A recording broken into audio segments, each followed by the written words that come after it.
Everybody in Bengaluru needs a flat close to their workplace to avoid the difficulties of commute. Finding a place in any metropolitan city is difficult, but Bengaluru faces a challenge of its own. From passing the N number of tenant interviews to ensuring that your profile fits what the landlord needs and dealing with the weird rules that the landlord sets, Twitter is full of ordeals shared by netizens. And Bangaloreans have come up with innovative ideas to deal with this problem.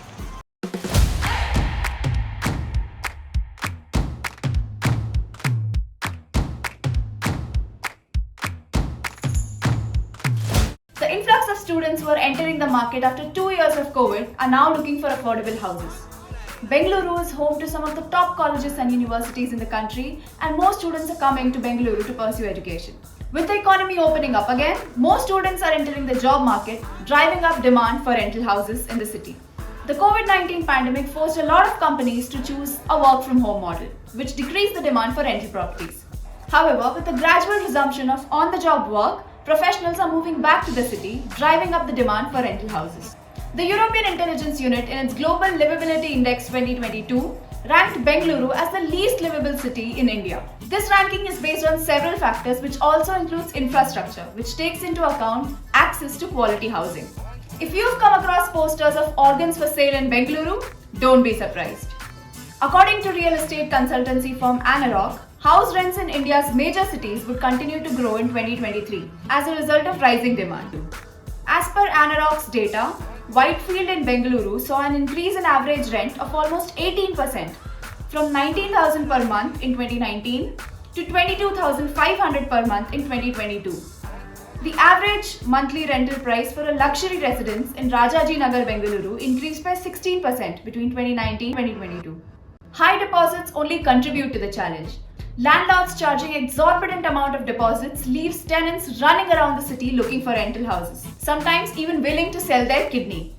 Let's see what Mr. Saurabh Garg, the founder of NoBroker.com, has to say about the rising prices in Bengaluru. Deposits in Bangalore were always high. They were between 6 to 9 months, which has been the trend always in Bangalore and Chennai. So I think it's still continuing the same, but given that rents have increased, the deposit also, which is like 6 to 9 months, has also increased.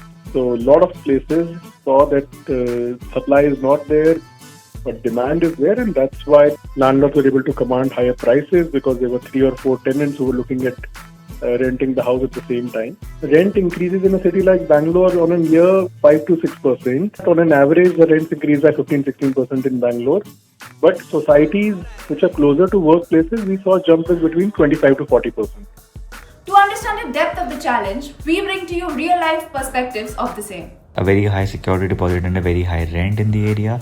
And if I was staying around 4-5 kilometers from my office, then I would have to spend at least like 5-10 minutes looking for a cab or an auto. It's a difficult job to find in Bangalore. Approximate rent for a 2 BHK in Andhra Nagar is 40-45k on the lower end, on an average doing 18 to 20,000 steps per day while I was house hunting. There's a lot of demand in the area. There's a very less supply of the properties.